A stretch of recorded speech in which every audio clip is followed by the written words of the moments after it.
तनी गाना ना सुनी के खाना बनी ना बाद में बनाएंगे खाना। अरे कहाँ बड़ी स्ट्रेट? हाँ दीदी।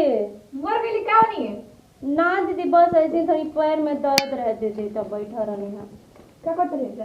हाँ सुना दीदी इसी पर दिन भर फोन चलाते, दिन भर एगो फोन का बाबू जी किन के दे देल बानी कि दिन भर फोने में लागल रहता। ना दीदी तनी मम्मी से बात करत रहनी है। कितना तक बात हो रे मम्मी से? मतलब हमार माइंड नहीं थे कि हम बात करें दिन भर। हां अरे सब कर माई एक ही जैसे मिले, समझ ली नो दीदी कभी से तो काम ही करत रहनी, अभी तक के आराम रहो तो नाश्ता उस्ता दे के आई नहीं, अब थोड़ा सा आराम तो कर। खाना के बनाई तोर पापा के खाना बनी। हां ऐसे काहे करत नहीं दीदी?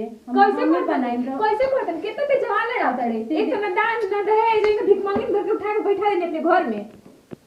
जब बना खा जो चला दड़िया बाकर कहे रखी 1 लाख रुपया नगद दे में वो गाड़ी दे ओकर से 20,000 रुपया जुटाऊ भिख मंगवा से। हां भिख मंगा के घर में के लड़की उठा के बैठा लेनी। अरे जब उतना देवे के बेवक ना रहे त काहे खातिर सपना सोचले कि होइसन घर में आके रह। हां एक तो सुबह सुबह हमार साड़ी करते पूछ लेबे कि बक्सा में से हमार साड़ी निकालतनी। हां ना दीदी हम बक्सा में से ना निकाल के रख रहे हो जे तो हम और के हम रख ले रहनी है कि बताओ हमार भाई के देखौती बेटे ओमे हम पहिन के जाएम। हां आ ते पहिन ले रे। हां हाँ क्या करबे कबो आखिर तो देख ले ना बाड़ी तो पहिने में ना। अरे अपना घर से एगो फाटल लुगियो लेके आन बड़े बताओ तोर बाप ऐसन बैठे लेके fridge cooler washing machine tempo hand ललटेन एगो दुपहिया मोटरसाइकिल का छोड़ा एगो साइकिलो ना देला सा एगो लोटा एगो फाटल कौन ची कहल जाला लुगी हमरे के तो भिख मंगो से ना पहिन ना सन। दीदी देखी हमरा घरे कुछ नहीं कर। अरे जो तोरा से बातें करो देखा ते अपने मैया बाप फल जेबे से जो कैसे बात करी ना इतना जो एगो बात ना छोड़ सोच ले कबार के रख दे जाके खाना बनाओ और साइड से सुबह से हम काम करते नहीं, बस थोड़ा सा आगे बैठनी आई जो उनका चीज चढ़ा दिया अपने बाप के ने तो 1 रुपया तो देत नहीं के ऊपर से नौटंकी करती है। काम काज करे के ना बैठ खाली रोटी तूड़े के बाटे आज एकर सब मैं हम छोड़ा देन तबे से हम सोच रहनी कि जाए तो अब हो गई लेकिन काहे खाती अब बताओ तनी के दहेज ना मिलना खातिर केहू कैसे ही दुख होला। दिन भर हम काम करत रही ना, थोड़ा सा आराम करना पता ना बुझाला कि का लेके आई बनी अपना नैयर से। जब देखो तब वहाँ के बोलत रही ना कभी उनका से मेरे के बात करे दी ना काहे खातिर बियाह कहीं नहीं आ जा गरीब घर के लड़की रहनी आ तो सुबह से काम करो तनी थोड़ा सा जाके बैठनी तैयार गई मार के भगा देने की जा काम कर। अरे हाँ भाई अरे ना पूछ रे वो भिख मांगिने कुछ ना लेके आए एगो टूटल लोटा लेके आए रे जो में पानी डालने तो वो पानी चुवत रहे आ एगो अपना बाबूआ जी के फाटल लुंगी दे देले रहे ओकर माई ओकर बाबू। अरे ना रे पहिनहु लायक ना रे पूरा तेरे जन्म करतले पूरा बिखो बने रख के अपन पैसा कौड़ी जमीन जायदाद बने रख के कितना धूमधाम से शादी करने के ओकर गांव में ऐसे तो बारात गइबे ना कइले जैसे बारात गइले हमने यहाँ से 6 गो घोड़ा गइल न सन 2 गो हाथी गइल सन एगो कोजी ना उजरका घोड़वा गइले तनी मनी पैसा लागल कितना पैसा लागल 2 गो बैंड बाजा गइले है।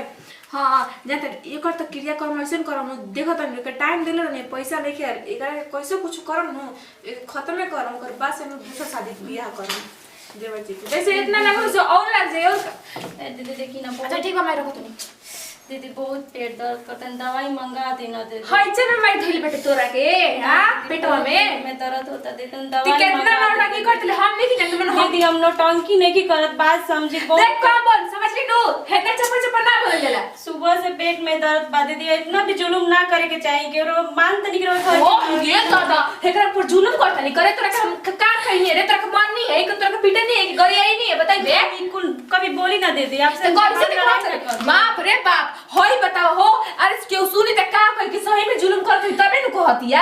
अरे जाके पेट में हइचे में धइले में जाके नीमक खोल के पी ले ठीक हो जाई के ठीक हो दीदी तन दवाई मंगा दे त ही का पी ले दवाई जान तड़े कि ऐसे पैसा सारा तो तेही ना खर्च करवइले बेटे जान लेके दवाई में सब पैसा उड़ा दी हम जन दूर पे घर में बाटे वो चल जाओ। दीदी आप तो इतना बोल देनी पर एगो दवाई मंगनी जरूरत है। अरे मार जो उखाड़ जो हनी तो हम दवाई ना मांगे छे तुम हतार कमाते थे बाहर तो कोई से मंगवा ले पैसा क्या करता टे 1 रुपया हमरा हाथ में देख ना बेटे को तो 6 महीने से लॉकडाउन लगा तो पैसे नहीं की भेजत कर पैसा चाहिए। अच्छा ठीक है तोरा के बीमारी का तोरा के बढ़िया से बीमारी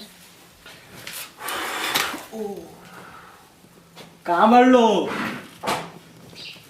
तनी पानी उन लावल हो यार प्यास लगल बा कहां चल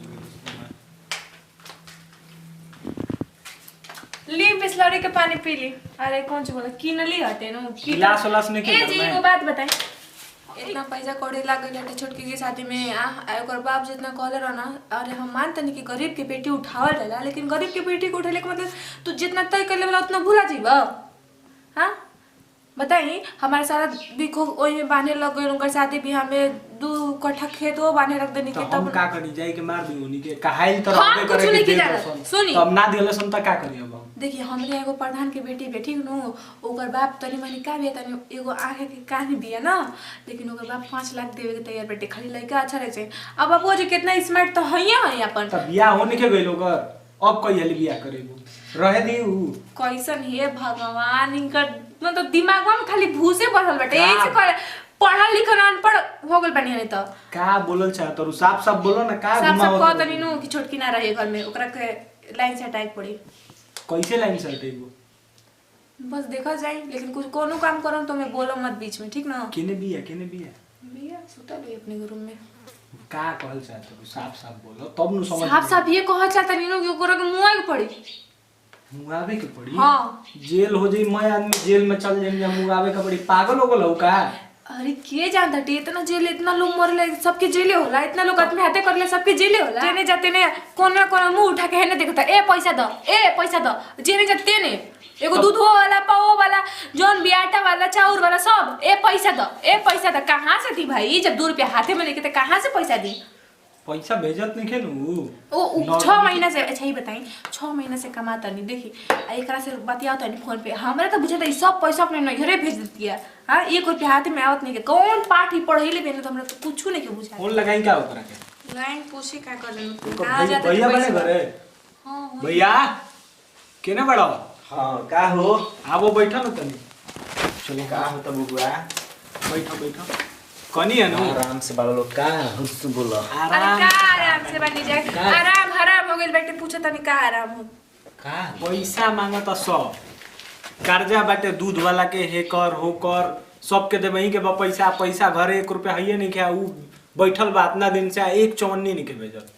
हाँ हो, जब से गोल तब से हमरा से तो फोनो से बात नहीं खे करत। कम से कम करा फोन से तो बात करे के चाहिए। बताओ ओका समझे के चाहिए नु। बियाह भइल जब तो कहलस हई क द भैया, हौ क द भैया, हम पैसा भर देम, हइसे क दियल जी, वइसे क दियल जी। शादी अब कुछ बुझाते नहीं के ओकरा। धूमधाम से बियाह बियाह कइलो लइकी ढूंढ के कि ओकर बाबू दान दहेज दिहन, दान दहेज दिहन, का मिलला? कुछ तो मिलला ना। हाँ हो वो बड़ा सुन साला खाए के तो उन्हीं के ठिकाने ना रहे। ओ भाई कह सन साड़ी को फटई साड़ी लेके आई रहे, एगो सूती के वो पहनत रहे, हमार सारा साड़ी पहनत है, निकाल निकाल। रुको रुको फोन करते। हाँ तनी फोन करो, फोन आ करते बात नहीं। करो का कहत तने। इतना दिन कमैले का कइले पैसा? रुको फोन करते।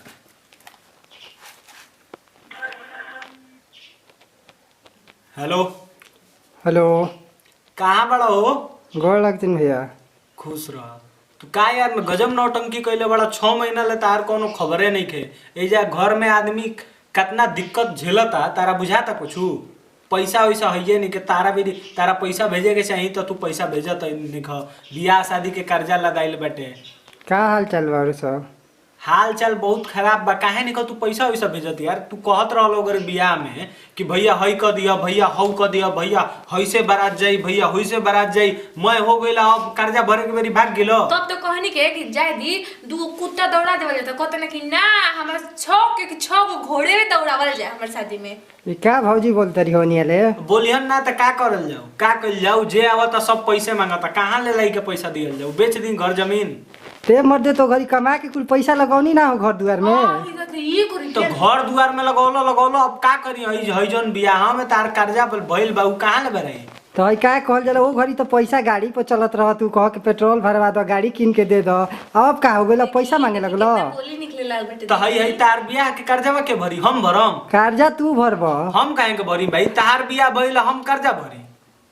तो और के भरी? के भरी? हमारे जा काम धंधा चलत नहीं कि हम कुछ ना भरब। ठीक बेटे बस करी रखी। ई सब ओकरे नगिनिया के सिखाइल काटे ना रही बास ना बजी बासुरी। देखो तरा बोली, देखो तरा। देखो भाई, अब एह में सोच समझ के हमनी के काम करे के बा। उ तो मान लगे बाहरवासु हो गइले, अब बाहरवासु हो गइले तो अपन अब सोचत नहीं खाली। अब हमनी के बाल बच्चा के कैसे आगे हुई विकास ओकरा में हमनी के अब सोच समझ के काम कइल जा। रो लोग के सोचे बेटे रो लोग सोच लेकिन हमरा के जोन समझ में आई नु बस हमरा के मत रोको समझ नहीं नु हमरा के जोन करे बेटे हम देख लेते हैं। करबू का बता तो दो। अच्छा ठीक बा उनको से सर सलाह ले लो जोन कहत तड़ी उहे कइल जाओ। ठीक है बा यार आई के बतिया तो बतावा का करे के बा झूठो के। सुनी ना सुनी जानी हमरे दिमाग में एगो खिचड़ी लेखा एगो आइडिया आई बेटे ठीक नु का जानी सुतल रहती ना तो किरसनवा तेल डाल के अब चला देते नीचे हल्ला ना हो जाई घर में कुछ जरी तो। अरे कैसे हल्ला होई जी एचा कह देवल जाई कि यार पूरा और कचड़ा वचड़ा जरावत नहीं जा पिछवाड़िया। खैर अभी ठीको बा गर्मी के दिन बाटे सब सूत पड़ जाला दुपहरिया। हां दोपहर में सबके सुते 1 घंटा में न जल के राख हो जाए मिट्टी महकी हो कि ना पागल हो है का जी। हम का जानते नहीं हम का रोज जराइबे करने के रो फूके ना जाने का के होके उल्टे बतियावे नहीं तो ठीक है बा फिर का कहत रह भैया ना एकदम ठीक कहत तड़ी हमनी के तो कर्ज से मुक्त होखब का चाहे नाम को का वो तो इथि से मुक्त हो 5 जा। लाख रुपए चाहिए कि ना हमरे से बताई ना चाहिए तो ठीक बैठा हम अपन गहना बनवा कैसे 5 लाख मिली। अरे ओई हां तो कह देवल दे कि भागल बे कोनो को लेके तो सब बातें ना उ ना रहली तो हमनी के का करल जा बस आ उनकर दोबारा से शादी दोबारा से शादी हो जाए तो बस पैसो आ नहीं तो बात ना पूछे निकल देना दिमाग लेकिन बहुत चलावे। हां एकदम बहुत दिमाग चलावे चले बड़ी पढ़ल लिखल ना है लेकिन दिमाग चलावे। आ तबे जाके हमनी के कर्ज से मुक्त होखब का। तो फिर ई कुल मैं तैयारी तोहरे करे के बा ठीक बनू। ठीक बाटे हमनी के बस सपोर्ट करम जब पीछे ले मैं काम कर देबे के बता। ठीक बा ठीक बनू आओ का बाद जब ई मैं हो जाता नु तो ओका बाद ओका के फोन के कह दिए हमनी के लहका देब का ओकरा के हां ठीक भाग गेल पा डायरेक्ट मत कह देम जा रोगा के हां कि भाई भाग भरी बात बाटे का करबे बबुआ ओ बस आउ नया शादी बियाह कर देबो हमनी के जाते हैं 1 घंटा में आइम जा जान कहां जा जी बहरिए दुआर वार पर केहू के शक मत होके कि अच्छा, ठीक बाटे, जाए। आ तू अपन मैं ई कुल कर लियो ठीक बनू कसम फुसला उसला के आ कुछो घोर के पिया हुआ के उनका के बेहोश कर दियो बस करी अब हम सब काम कर देम के कही लेखा में बहुत तेज बाड़ी। चलो चलो होई देखो ना हम कोना लेंगा गेले पैसा हमारे हाथ में ना इतना पेट दर्द करता खाली काम करवावता लो बाकी 1 रुपए की दवाई नहीं के आवत अउआ के जब से गइल बानी तब से फोन ना करी ना। गरीब घर के लड़की लोग के कितना दुख होला का करी हम मम्मी से भी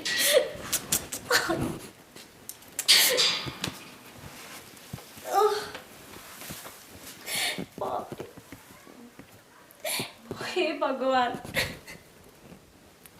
ए दीदी अरे छोटे छोटे आजर गाजर मत खो मंगा के मत खो तो चाउमीन मोमोज मंगा के खा ना दे दीदी हम कुछ हाँ? नहीं कही। अरे हम जानते ना मैं दाल मोट मंगा के छुपे छुपे खा कर दे। दे मुझे छोटकी टेंशन चल ले हम तोरा कैसे दवाई देम ना ऐसे दवाई देम ना कि तोर जिंदगी भर खाती ई दर्द ना ए उठती दीदी कुछ करी ना मार दर्द तोर खत्म हो जाए। बहुत पेट दर्द करता दीदी। अच्छा सुबेरे से हम ए जी सुनो तनी भैया नहीं आई जी सब क्यों था हम सुतल बानी वैसे मत करी भैया को मत बोलाई का हो गइल छोटकी दवा ना दीदी पेट दर्द रौरे कुछ करी ना भैया ओ लोग ले जा तो दवाई लेके आ जा का आई हो जी एकरा के दवाई दे बाटे फिर नहीं आई जा का करम दीदी कुछ ना अरे चेकअप होई पकली बे तो भैया जी बनी जो का का हो गइल भाई जी मेरे तो मैंने तोर बुखार में तो भैया जी नहीं हां ई का कहत ना दीदी देखे का होता है दवाई लिया तो पे भैया जी नहीं हां ना का भइल बा देखो ना तू तोरा बेटा बेचारी के हां जब से घर में आई नु तब से घर के सुख शांति लक्ष्मी भाग गई ई आप ही नहीं आई तो अरे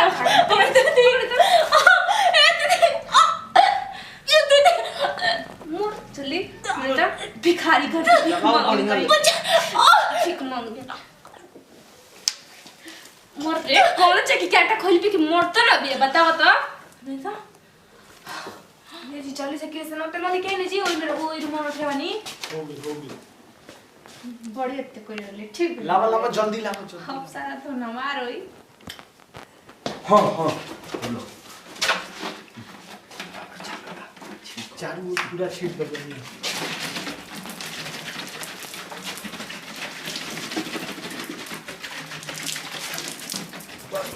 बहुत बा माचिस माचिस मार माचिस लेके आई ओ काम तो हो गई हां दादा कर भैया फोन करी भैया फोन कर सुनो पहले ही हम बता देते हैं नौटंकी ऐसे करे के बने कि ओका लगे कि चाहिए कि भाग गई अरे नोटन की में त हम आई रहे टेंशन नहीं लेनी रोई भैया रोई न जी भैया हेलो ओ भाई हेलो भाई बड़ा दिक्कत हो गई यार का हो गइल भैया दिक्कत हो गई तार पागल का जी रो गए रो तनी अच्छा हम रो में पागल बे का रो ए भाई ऐसे बात तुम अच्छा से अनम्यूट कर म्यूट हेलो हेलो भाई बड़ा दिक्कत हो गई भाई का हो गइल भैया ऐसे नहीं जब सब चल गइले मैं इज्जत नाश हो गई भाई अब हम का करें हम बुझात नहीं कोई इज्जत वो काहे पीछे वाले रो तरी अरे भाई तार मेरा रू भाग गइल पता नहीं के करा संग का का कर दिमाग सठिया गइल बा का तहन जाने के दिमाग सटिया गइल भाई के देखो ई का भइल बा मोहल्ला में त ना मौज गइल घर दम का के फोन तो केकरा के फोन दही के पीछे रोता ल भौजी आई तार हेलो हेलो अरे बाबूआ जी मोर इज्जत चल गई जी मोर इज्जत चल गई ये कुल का कहता लोग झूठो झूठो के झूठ नहीं की को दे दादा हमरा का जरूरत बैठे हमनी की इज्जत पे कितना जेकरा ना कहेगे वो कौन बैठे बाबूआ जी ए जे कहनी के ओकरा के लेके जाए बिना मर्द के मेहरारू छुट्टा चोरे लीस बे ऐसन होइए ना सकेला अब काहे न विश्वास कर फोन लगा के देखी फोन ओकर स्विच ऑफ बताओ ताटे अच्छा ठीक बा हम यही बेरा ट्रेन पकड़ा तनी तू डर के फेंक दे बिया तू आवा बाबू जल्दी आवा देखो का हो गई गजब ही तू आवा कट गेला भी के कहीं मुंह दिखावे लायक ना रहने चाहिए बबुआ जी अब हम ठीक बा हम तब रख ट्रेन जाते नहीं पकड़े आवा जल्दी आवा बड़ा ना आई रहने तो इंगरा खाते हम रोए जाएं चलो ए सुनी ना अरे जाए ना 2 किलो मुर्गा लेके आई मुर्गा खेबू हां अच्छा आज मुर्गे पार्टी लेकिन कल आ जाई आजुए खाई होई खत्म कर दे खत्म कर दे हम आज उसके साथ दूसरा सुनो करते हैं हेका के तो ई काम होइयो गेल एकरो के लिपटा दियल जो घर में तनियो मनी एथी ना लागे के चाहिए कि कुछ जरल हो रहा ठीक बनू ई कुल तो साफ सफाई करो हम मुर्गा लावत ठीक है